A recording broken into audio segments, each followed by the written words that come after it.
Também com muitas novidades, iniciando o ano com seu pacotão de reforços.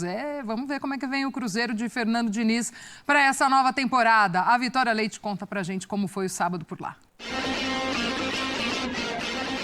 Fala, rapaziada, bora assistir aqui a apresentação do Gabigol no Mineirão, Dudu, Rodriguinho, e tem muita peça nova aí chegando pro ano de 2025. Rapaz, Cruzeiro tá arregaçando, mano, arregaçando.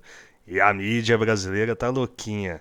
Vamos assistir aqui. Vamos acompanhar imagens de ESPN Brasil. Deixar os créditos daqui, bora assistir. A temporada nem começou e o Mineirão já encheu. É que o evento era especial.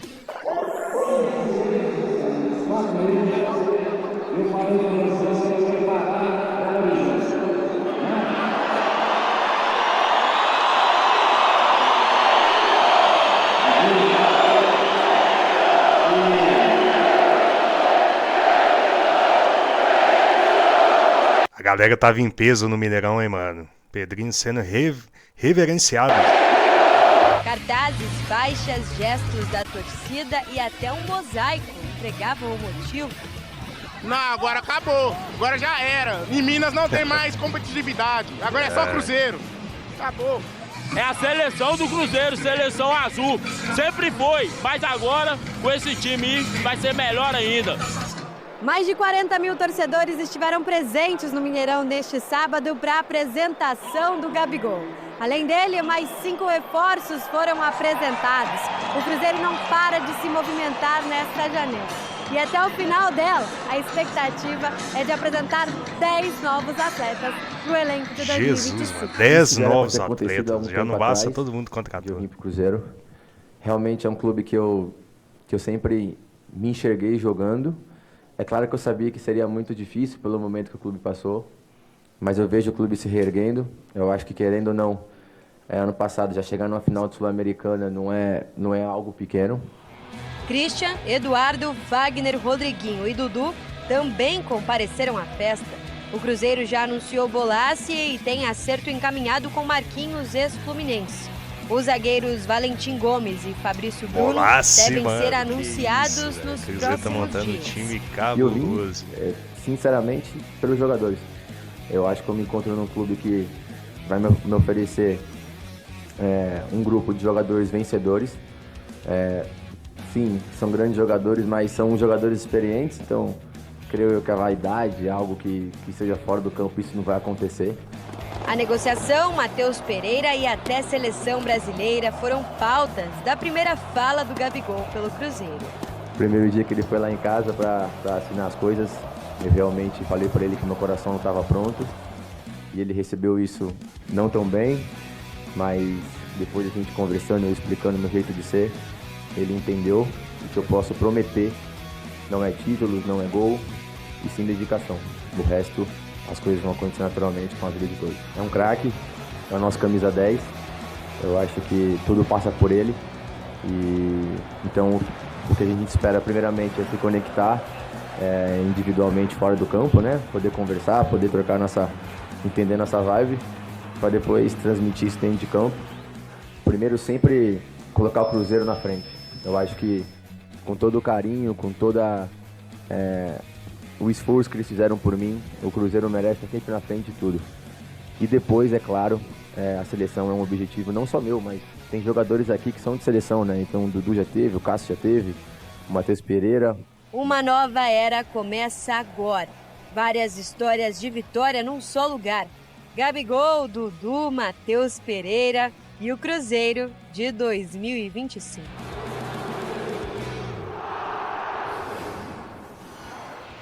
Números de Gabriel Barbosa nos clubes brasileiros que defendeu. No Santos foram 207 jogos oficiais, 83 gols, 29 assistências. Eu gosto da forma de títulos. pensar do Gabigol, mano. No Flamengo, 306 jogos oficiais para 161 Se for reparar, a média gols, dele 43 é basicamente a mesma, e né, mano? 13 títulos. Tanto no Santos Assinou quanto com o Cruzeiro por 4 temporadas.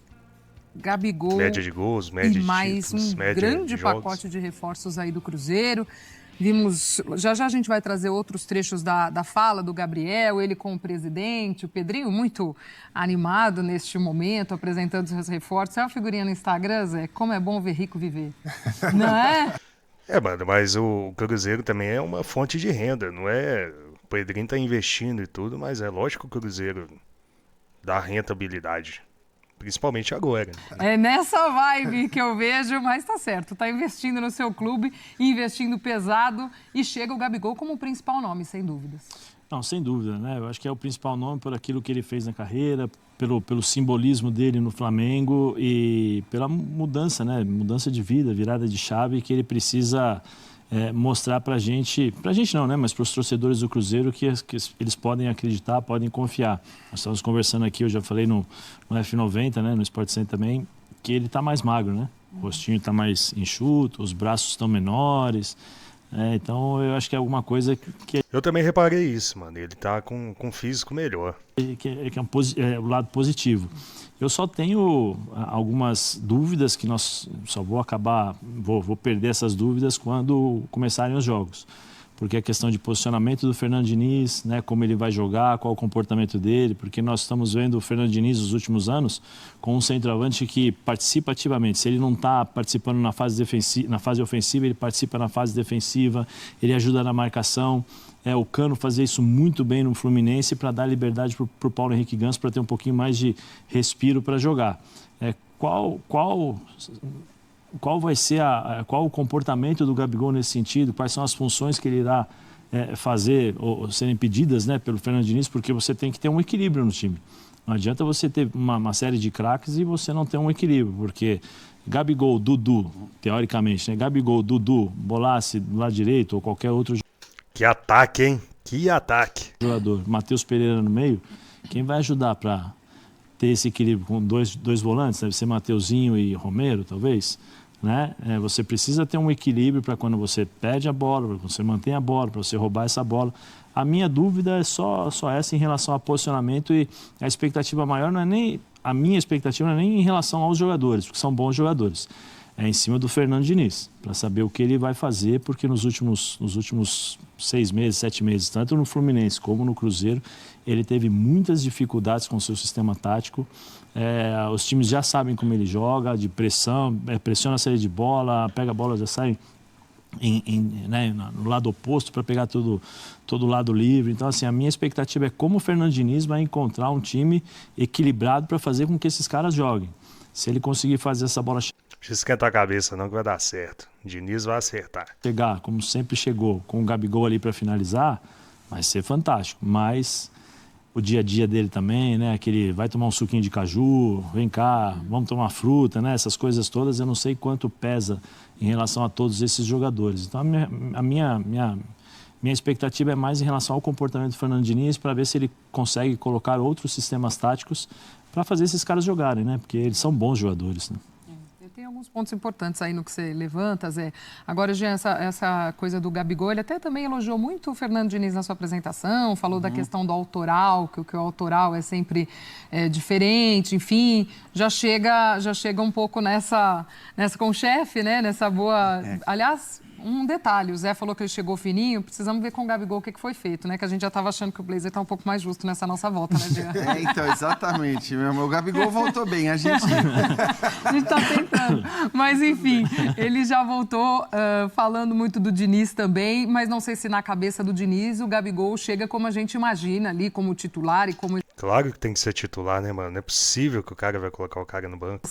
Esse grande nome e cara absoluto dentro desse time, né? Então, primeiro eu acho que assim, é bom a gente lembrar da desconfiança que havia, e normal, e acho que até justa e correta, com o Fluminense, com todos aqueles jogadores no começo do trabalho do Diniz. Quando a gente fala, cara, não vai dar para todo mundo jogar junto, não vai dar... E eu achava isso, assim, eu achava muito difícil que tantos jogadores veteranos, no caso do Fluminense, com características que não eram exatamente características de pegada, de marcação, pudessem jogar junto. O Ganso era visto como um jogador quase que já, assim, para o alto patamar do futebol brasileiro, já descartado. E virou o que virou no Fluminense, campeão sul-americano. Então, eu não vou duvidar. Eu acho que as preocupações que que o Zé trouxe fazem todo o sentido do mundo, né? Se você olhar para os comportamentos táticos desses jogadores nas suas equipes, e aí vale para os do Cruzeiro também, mas né, o Gabigol, o Dudu, todos, cara, são jogadores muito bons tecnicamente, acho que não se discute. A questão é essa questão tática de recomposição, de marcação,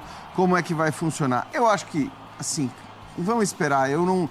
É um começo, você vai ter ainda o campeonato estadual para poder trabalhar. É claro que o Diniz, na condição que ele está, né? E eu digo a condição que ele está, porque ele foi demitido, voltou, né, saiu atirando e aí acabou voltando. Então, a gente sabe como as coisas funcionam, os estaduais até conseguem derrubar técnicos, mas eu torço muito para que isso não aconteça com o Diniz, que a gente possa ver esses caras jogando juntos, para que ele tenha esse tempo de fazer os testes que ele vai precisar fazer, porque estamos falando de um time praticamente novo.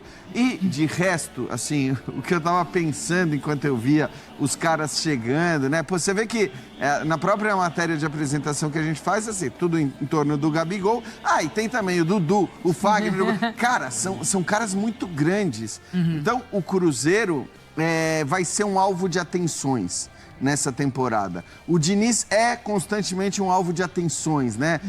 De quem gosta, de quem não gosta, pela questão autoral mesmo que o próprio Gabigol cita. Então, assim, eles geram pauta, para pegar o nosso métier aqui. São todas figuras que geram muita discussão, que geram muita pauta. Fernando Diniz, o Gabigol, o Dudu, o Fagner. Por um motivo ou por outro, bons motivos, maus motivos. Acho que o Cruzeiro vai ser um dos times mais falados do ano em 2025. Já tá sendo, se vai ser para o bem, se vai ser para o mal, eu acho que a gente pode esperar, a gente deve esperar, porque, de fato, tudo é possível com esse elenco, com a qualidade que esses caras têm e com os pontos que o Zé trouxe também à tona. E tem essa questão, né? Os caras são campeões por onde passaram, né, Jailson? Tem toda essa história dentro do futebol e a gente discutia muito essa questão da idade, como seria esse mercado do Cruzeiro, sempre fazendo aquela relação com o que era esse Fluminense do Diniz, de caras já mais velhos e tal. E o Gabigol também, perguntado sobre isso, falou: eu tenho só 28 anos, né? E é um momento aí auge, né, de forma física e de tudo mais, enfim, dentro de caras experientes. O Gabigol é experiente, mas ainda nesse momento de uma boa idade. A minha opinião é que o Gabigol, essa mudança para o Gabigol era muito necessária, assim, porque ele conquistou, fez história no Flamengo, só que, como o Zé levantou muito bem, ele está mais fino e é nítido. Ele vai começar do zero agora, ele não tem nada, ele não ganhou nada no Cruzeiro. Então ele realmente precisa comer a bola, ele realmente vai precisar jogar muito, vai precisar estar bem fisicamente, vai precisar estar aquele, por exemplo, o Gabigol que chegou no Flamengo em 2019. Então... a história foi feita no Flamengo, só que no Cruzeiro ele vai ter que começar do zero. E aí, para mim, já reflete na forma que ele se apresentou hoje. Realmente, eu concordo com o Zé. Mais fino, camisa ali tranquila, sabe? Sem nada muito apertado, né? Assim, sem incomodar, né? É maravilhoso. Mas sem incomodar muito. Né? Gostei dessa expressão. Gostou? Vou usar em 2025. Focar na camisa mais tranquila e tal. Mais tranquila e tal. O Jean trouxe também, são nomes muito pesados. O Cruzeiro, o Pedrinho está investindo. E aí, a questão para mim é que a pressão do Fernando Diniz, eu não sei se segura assim para o estadual, como o Jean falou. Se não for muito bem no... É engraçado que ele falou da camisa tranquila e a minha não tá tranquila, né, mano? Eu tô... sei lá, velho. Tá me incomodando, né? Eu não tô tranquilo, ela não tá muito larga, tá bem apertado. Estadual, a esperança é que ele continue.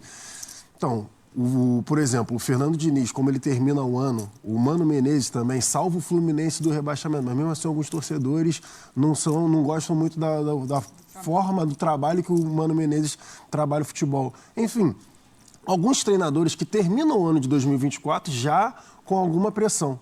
E o Diniz é um deles, porque teve um trabalho que não foi bom no Fluminense, né, na parte final agora de 2024. Teve o final de 2024 com o Cruzeiro, que também não foi bom, ali na parte do Brasileiro. Enfim, perde a Sul-Americana e já está um pouco pressionado. Então, isso é interessante, né, Gerson? Porque você falou de duas coisas. Quando o crédito é positivo, e acho que o crédito para o treinador ele é positivo. Qualquer técnico no Brasil, é bom começar um trabalho sendo, sei lá, o Abel Ferreira. Porque por mais que não ganhou nada, mas o cara sabe e começa um trabalho e sabe que estadual não vai interferir na vida dele. Para técnico, não começar com crédito é muito pesado. Mas aí tem o caso que o crédito é negativo, no caso do jogador, que acho que era o caso do Gabigol no Flamengo.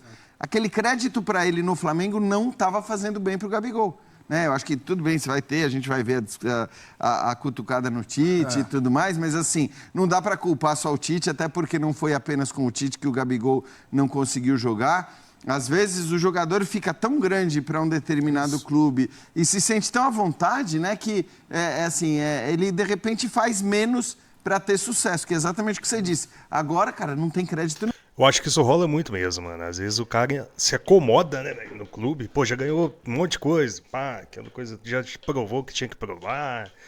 Enfim, né? Nenhum. No Cruzeiro ele começa do zero, né? Ele precisa, a partir de agora, fazer a história dele. Tinha um treinador, já que o cara falava assim, não vou dar o nome, né? Questões éticas, né? Não, dá não. É na Itália ou não? Falava assim, mas não sei quem é. Não sei quem é, não sei quem é. Cheio. Ele falava o seguinte, que o jogador, quando ganha muito, você tem que tomar cuidado, porque ele acha que ele é o dono do time. E se você não entender e não colocar em prática isso, dizer que ele tem que jogar em função do time, em função como fala, da instituição, ele acaba, eu sou o dono, eu faço o que eu quero, isso aqui e tal, e aí acaba perdendo aquilo que o Gabigol fez, né? Porque o Gabigol fala do Tite, ou ele nem fala do Tite, né? Fala, o treinador que não me respeitou, mas e ele se respeitou? A pergunta que eu faço é, ele se respeitou? Como foi o Gabigol? Porque não foi o Tite. Ele não jogou com o Vitor Pereira, né? Ele não jogou com... Teve um outro treinador também que ele também não jogou. No fim, ele jogou mesmo com o Dorival, né? O Dorival, mas saída do Dorival também teve. Paulo Souza teve problemas. O próprio Felipe Luiz, até o jogo da Copa do Brasil... Felipe Luiz que bancou, mas o Felipe Luiz que bancou ele. Mas até a final da Copa do Brasil, mesmo com a sequência que ele tinha, que ele recebeu do Felipe, ele não estava jogando. Exatamente. Teve até aquela fala mais ríspida do Felipe Luiz com ele ali na beira do campo. Acho que é isso. Ele bancou naquele primeiro momento, mas depois o próprio Felipe Luiz não parecia fazer questão da permanência do Gabigol. Até porque se ele fizesse questão... provavelmente o Gabigol teria ficado, né? O Flamengo tem condições de manter os jogadores. Desculpa, é só lembrar. Não pensa assim não, mano. Eu não acho que, porque o Felipe Luiz fazia questão, o Gabigol vai ficar. Não, eu acho que quem toma essa decisão é o Gabigol. Lembrar da entrevista do Felipe no pós-Copa do Brasil. Ele poderia muito bem falar não, e ele, em momento algum, defendeu o Gabigol, porque foi uma entrevista quando eles bateram boca pela primeira vez. Isso. E depois quando o Gabigol faz o que faz na final da Copa do Brasil e tal, no dia seguinte o Felipe Luiz não comprou a briga, pelo contrário, deu a entender que estava ao lado do Flamengo, né?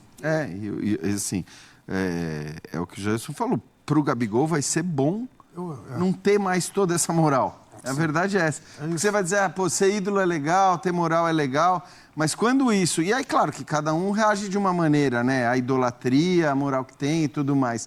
Mas para ele, acho que vai ser bom ele ter que se provar novamente. Claro que não estou falando de se provar do ponto de vista da qualidade de jogador que ele é, mas da importância que ele precisa voltar a ter.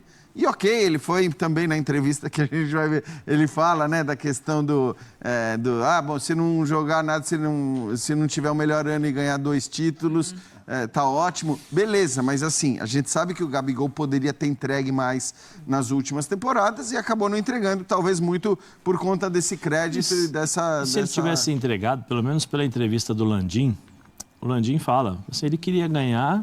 com o mesmo Gabigol que chegou aqui em 2019. 22. Só que em 23 e 24 ele não jogou para isso. Então, né? De fato. Só para também, quem não acompanhou, entender esse contexto que a gente está falando dessa história do Tite e tal, que também foi citado sem ser citado na entrevista coletiva de hoje do Gabigol. Vamos ver o que ele falou. Ô Samuel, mas ele fez uma ressalva para nós. Se fosse para vir um técnico aí, ele falou que não viria, não.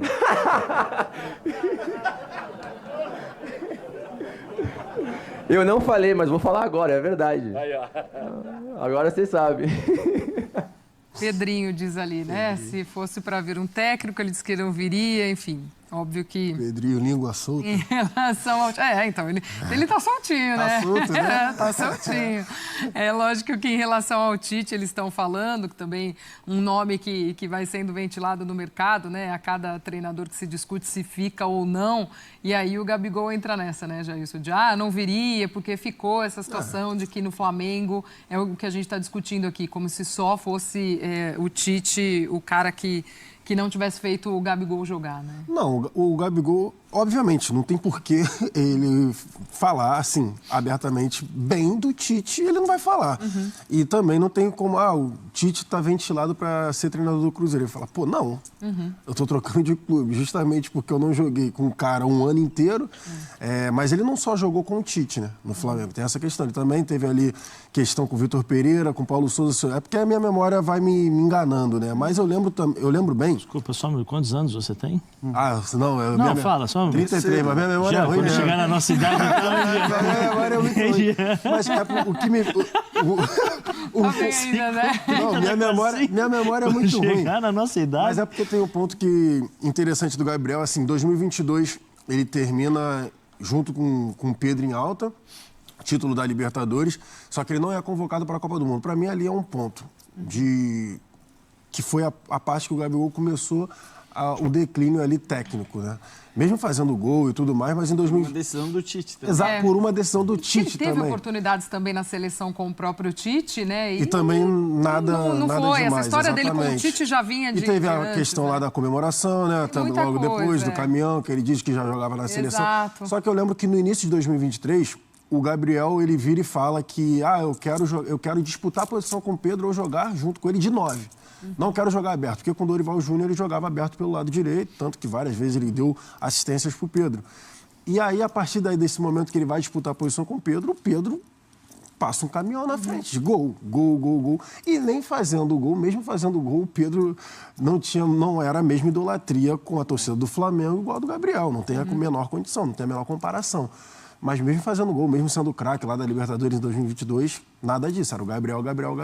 E aí vem 2024, e aí é a derradeira, que tem a questão do doping, tem a questão da camisa do Corinthians. Então, foi o Tite. Obviamente, foi um treinador que ele não teve tanto espaço. Mas também não tem como só falar que foi o Tite. Mas vale lembrar também, assim, que a gente está falando do Tite, mas o Tite, pelo menos, a primeira entrevista, ele foi questionado sobre o Gabigol. Aí o Gabigol, ele falou assim, chamei Gabigol, chamei Pedro... E expliquei para o Gabigol por que ele não foi para a Copa do Mundo, por uma questão que eu tenho, que acredito como esquema de futebol, e a minha preferência foi pelo Pedro. Né? O Gabigol falou que quer brigar na posição com o Pedro, então nós vamos avaliar no dia a dia. E não tinha como tirar o Pedro, né? Exatamente. O Pedro, até a lesão, era o melhor jogador do Flamengo, só foi fazendo gol. Só o Yuri Alberto só passou ele em novembro, dezembro agora. Então assim, a gente tem que colocar algumas coisas, pontuar algumas coisas, porque assim, teve um ano inteiro para você brigar. E outra, eu não estou jogando ali, professor, vem cá, pode me colocar do lado. Exatamente. Entendeu? Professor, pode me colocar do lado. Cansei de ver jogadores que não jogavam, chegavam para o treinador e falavam assim, treinador, o que você precisar de mim, eu estou aqui, quer que eu jogue do lado? Ele falou o contrário, né? Quero jogar de 9. Eu quero jogar de 9. Mas assim, Jean, você vê que não vai ter chance, não vai ter oportunidade. Professor, mostrar vem cá, valor em outra... pode me colocar em outro lugar. Eu estou vendo que está difícil para mim. Onde você precisa? Ajudar? Exatamente. Né? Eu preciso de você aqui e tal. Eu quero que você faça o mesmo trabalho que você fez com o Dorival. Você consegue fazer? Consigo. E aí depois você vai ganhando espaço, você vai mostrando para o treinador que você não é mais aquele jogador que o treinador tem imagem, né? E o treinador olha para você de outra forma também. Em determinado momento, só pontuando isso que o Zé falou, em determinado momento o Gabriel estava jogando ali na do Arrascaeta. Ficava ali por dentro, flutuando um pouco por trás, para ver se ele jogava de algum jeito, para ver se ele jogava. E não estava. Não conseguiu jogar. Não conseguiu. Agora, sim, Gabigol, posso ser chato? Estamos aqui para isso também, né? Para ser chato. Cara, achei completamente desnecessária a intervenção do Pedrinho. Porque eu entendo que ele até dissesse isso se fosse questionado sobre um novo treinador. Primeiro que não é nem legal, porque você falar se fosse para vir um treinador... Por que você está falando isso? Porque isso é pauta ali, Você tem um treinador, né? Não é pauta se virar ou não um treinador. Aí você pede uma parte num tema que não tem absolutamente nada a ver... para dar uma cutucada no Tite, que não fez absolutamente nada para o Cruzeiro ou para o Pedrinho. Assim, claro, foi para jogar para a torcida, para jogar principalmente para o Gabigol. Ele quis agradar o Gabigol. Eu entendo que é um pouco a postura do torcedor, e a gente sabe que ele é, acima de tudo, um torcedor, é um torcedor presidente, mas eu achei desnecessário, sabe? Eu acho que e talvez com o passar do tempo nessa função ele acabe mudando um pouco e percebendo que algumas coisas, talvez o teu lado torcedor você deixa num lugar e numa entrevista coletiva para apresentar um baita reforço como é o Gabigol, você talvez possa ter uma postura um pouco diferente, porque, repito, se ele fosse perguntado a esse respeito e aí dissesse, não, obviamente não teria a menor condição, estamos contratando um jogador dessa importância que não se dava bem com o Tite, e obviamente eu não vou trazer um técnico para ter esse mesmo problema, né? Como, sei lá, eu pego o exemplo do Genoa, onde o Zé jogou, que contratou o Balotelli, e aí o Balotelli chegou lá e eles mandaram embora quem era o técnico ali, que era o Gilardino, e trouxeram o Patrick Vieira para ser técnico do Genoa, que já tinha quebrado o pau com o Balotelli no futebol francês. E aí, provavelmente, agora o Balotelli vai embora. Então, claro que não faria sentido, mas eu achei desnecessário ele trazer aquilo ali para dar uma cutucada num cara que, assim, gostem ou não, você pode gostar do Tite ou não gostar do Tite, achar que é bom. É um cara absolutamente respeitoso com todo mundo, é um profissional sério, independentemente de você gostar ou não. Então, eu achei realmente que não precisava. Não é nada grave, não vai, né? E de alguma forma até pode virar para o outro lado, né? Porque aí a gente discute por conta do que virou o assunto, do que o Gabigol falou e tal. E aí a gente vai levar para um outro lado, do porquê que afinal ele não jogou com o Tite, que é o que a gente está discutindo aqui, e até o comportamental do que é o Gabigol, né? Vocês diziam de como ele cresceu dentro do Flamengo pelo que conquistou e tal, mas sempre quando a gente fala do Gabriel, a gente fala do que é o pacote Gabriel. Não só o atleta e tal, e como a gente sabe que o comportamental dele também não é simples de lidar, também tem problemas internos por onde passa, enfim, a história do doping expôs muita coisa, né, de como ele se comportou naquele momento. Então aí você puxa até uma outra coisa também do que pode ser esse comportamental dele. O que o Zé e o Jailson estavam falando foi exatamente para esse caminho que você trouxe, porque a partir do momento que você dá uma cutucada no técnico, é normal que a pauta passe a ser essa relação entre eles, né? E quem estava certo, quem não estava certo, quem estava errado. Vale lembrar também, o Jailson é do Rio, tem mais, como gosta de dizer o nosso Pedro Ivo Almeida, né? Fontes. Né? Uma das brigas, se não a maior briga que o Gabigol teve com o Marcos Braz foi quando ele sai no intervalo e o Marcos Braz pede para ele ficar. Falou, fica porque ainda tem o sorteio do doping e você é obrigado a ficar, porque a gente não sabe. Se sair o seu número, você tem que ficar. Se não sair, você pode ir embora. E aí teve a confusão dos dois, quase saírem, né? Sim. Na mão, né? Então, assim, não é fácil. Eu acho que o Gabigol se enquadra naqueles caras das antigas, os jogadores das antigas e tal. E hoje em dia é um pouco mais complicado de você lidar com isso, né? Porque, não que ele não seja profissional, não é isso, mas o ambiente muitas vezes acaba ficando ruim nesse aspecto. E aí você gera uma expectativa, tanto boa lá para cima, como uma expectativa negativa, que você fala, tá vendo, já falei, já sabia. Né? Então tem muito isso, é uma linha muito tênue entre o cara que faz assim e é legal, e o cara que faz assim e os caras falam, pô, que marra, né? O cara é mascarado e tal. Esse é o lado do futebol que muitas vezes acaba... eu tô medindo as palavras porque a gente tem que tomar cuidado, né? Eu vou usar uma só que talvez... Quem assistiu o Advogado do Diabo, o filme, sabe? A última cena, o advogado, né, o Al Pacino fala assim, vaidade, meu pecado favorito. Né? Então tem isso, tem muita vaidade dentro do futebol e isso muitas vezes acaba atrapalhando. Porque se o Gabigol se concentrar só no futebol, só em fazer os gols, sair fazendo, né, assim e tal, ele é um cara... E a diferença sobre como as pessoas vão reagir ao Hulk, por exemplo, primeiro como você está jogando e para que time você torce. Então, se você jogar bem, a torcida do teu time vai te idolatrar, como a torcida do Flamengo idolatrou durante tanto tempo. E acho que deu um crédito bastante generoso. Também medindo as palavras, bastante generoso para o Gabigol, mesmo em momentos e pisadas na bola que ele deu durante todo esse tempo. Agora, tendo a acreditar também que por ter zerado esse crédito, ele vai atrás, ele vai correr atrás agora, né? E acho que o Jailson e o Zé já destacaram a forma física com que ele chega, que é diferente. E isso talvez já seja um indício de que a gente vai ver um outro Gabigol, um Gabigol consciente de que tudo que ele fez no Flamengo não serve para o Cruzeiro. Então é isso aí, Nação Azul. Pô, expectativas aí para 2025 estão enormes. Mais de 40 mil torcedores cabulosos lá do Mineirão para acompanhar a apresentação dessas peças fundamentais aí que serão com certeza para 2025. É o Gabigol, o Rodriguinho, o Fagner, e vai vir muita gente ainda. Tem muito jogador para preencher esse elenco ainda. O nosso zagueiro Gomes, do Vélez, o Fabrício Bruno, que é do Flamengo, que provavelmente vai entrar como titular. Bolace, e nossa, cara, que ataque.